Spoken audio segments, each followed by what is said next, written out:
અમરેલીના પીપળિયા ગામમાં ભેદી પદાર્થ દેખાતા ગામના લોકોમાં કુતૂહલ સર્જાયું હતું। ગામમાંથી 3 કિલોમીટરના અંતરે ચામુંડા માતાજીના મંદિર નજીકમાં જમીનમાં ભેદી ધડાકા સાથે ભેદી પદાર્થ દેખાયો હતો, જેથી ગામના લોકોમાં કુતૂહલ સાથે ભય ફેલાયો હતો। આ ગામમાં ખરાબાની પથરાળ જમીનમાં તિરાડો સાથે મોટા છિદ્રો થયા હતા। આ છિદ્રોમાંથી કોઈ કાળું પદાર્થ બહાર નીકળી જામી ગયો હતો। આ ઘટનાની જાણ ગ્રામજનોને થતા સ્થળ પર ટોળા ઉમટી પડ્યા હતા। આ ઘટનાની જાણ ગામના આગેવાનો દ્વારા તંત્રને કરવામાં આવી હતી। આ ભેદી પદાર્થની સરકાર તાત્કાલિક તપાસ કરાવે તેવી ગામના આગેવાનોએ માંગ કરી છે। અને અમારા ઢૂંઢિયા પીપળિયા ગામથી 3 કિલોમીટર દૂર સાવણમાનું મંદિર છે।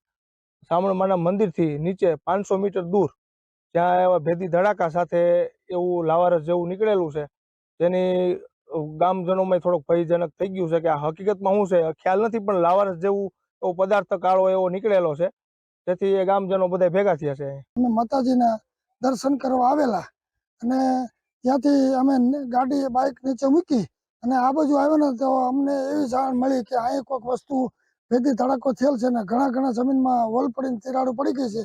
એટલે અમને એમ થયું કે ભાઈ આમાં કંઈક લાવારીસ શું છે કે સરકારશ્રીને કોઈ ફાયદો થાય કે અથવા ગામને કોઈ નુકસાન થાય એવી વસ્તુ બને છે। એટલે અમે પત્રકાર મિત્રોને અમે જાણ કરી કે ભાઈ તમે આવીને તપાસ કરો અને તમારું જે પત્રકાર મિત્રો છો તમે વિડીયો વાયરલ કરો અને તમે ન્યૂઝમાં આપો તો સરકારશ્રીને પણ જાણ થાય અને સરકાર એની તપાસ કરે તો તપાસ કરવાથી જો સરકારશ્રીને ફાયદો થાય તો એમને કોઈ વાંધો નથી અને ગામને નુકસાન થાય તો સરકારશ્રી તપાસ કરે તો ગામને ભયજનક છે તો એ વસ્તુનું નિરાકરણ થઈ જાય। અમારા ગામમાં એ સવારે વાત સાંભળી કે આ બિશુભાઈ ના ગજેન્દ્રભાઈ ને આવ્યા હતા, એને બધું ગામમાં જાણ કરી એટલે અમે બધા ગામ લોકો આ બધી જોવા આવ્યા કે અહીંયા કંઈક લાવારસ જેવું નીકળે છે, વોલ પડી ગયા છે, આવું ક્યારેય બનેલું નથી, આજ પહેલા વેલું જોયું એટલે તમને જાણ કરી ભાઈ આનું આ શું છે એ તમે જોવો તો કંઈક ખ્યાલ આવે કે અમને ખબર પડે કે આ બીવા ભયજનક છે કે શું છે, આનું કોઈ ભય નથી ને એમ એટલે તમને ખ્યાલ આવે। એટલેથી